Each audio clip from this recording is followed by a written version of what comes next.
See, when I started drinking at 15 years old and started that life of darkness without God, and I got full of the fear, and I got full of the resentments, and I got full of all the anxiety that comes with a life in darkness. And I lived that way for about half my life. And I was about 29 years old or 30, I decided to get married.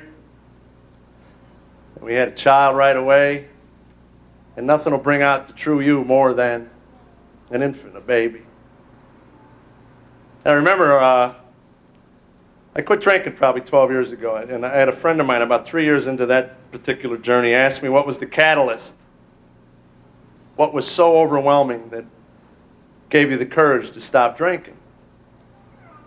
Because all people that quit an obsessive habit like that have some kind of catalyst, some kind of life-changing thing. And I told him, I said, I beat my 6-month-old baby in a crib because he was up at night crying. And I didn't just spank him, I beat him.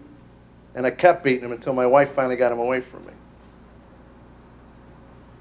And I was leaving the room, she threw me out of the room. And I can't think of anything in my life that humiliated me more than that. You know, a life of a drunk is pretty humiliating. I woke up in drunk takes. I woke up in my own vomit. Woke up in my own urine. Wrecked cars. Lost friendships. Destroyed every relationship I ever had. Nothing humiliated me more than that act of beating a child. And as I was leaving the room, I remember I was calming down, and I turned back around to apologize for the 1,000th time.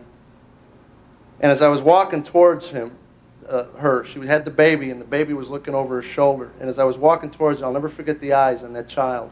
They got really big, and they got full of terror. 6 months old, he was afraid of his father. Those eyes haunted me for quite some time after that. And I told my wife that night when the things calmed down that I needed to go to Alcoholics Anonymous. I had been there once before, and it seemed to work for a while. And if she didn't take me, I wouldn't go. And she dropped me off. And from that day on, they told me to pray. That's all they said to me. Just pray. Hang on and pray. And for an atheist, that's a tough thing to do. You know, I've traveled millions of miles in my life, and I'll tell you the longest journey I ever made was from standing down to kneeling. It took me a long time to kneel to pray. And from those prayers, I developed a relationship with God. And it took 10 years, but God finally introduced me to His Son, Jesus Christ. And 2 years ago, I made a commitment to dedicate my life to Christ. And the peace that's in my home now is an absolute wonderment. There has never been peace like that in my home, ever. And that gift alone was worth the journey down to my knees. The laughter that I hear, I fell in love with my wife's laughter. That's what made me fall in love with her. She's a beautiful woman, but it was the laughter. In 6 months married to me, that laughter was gone. It's back today. I got kids that laugh. They don't run from me. I come home from road trips and they run and greet me with hugs. I couldn't do that on my own. I tried, I couldn't. Didn't come.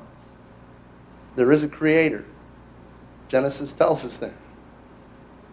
It's a fallen world. Revelations tells us it'll get better. Romans tells us how we can hang around to see it.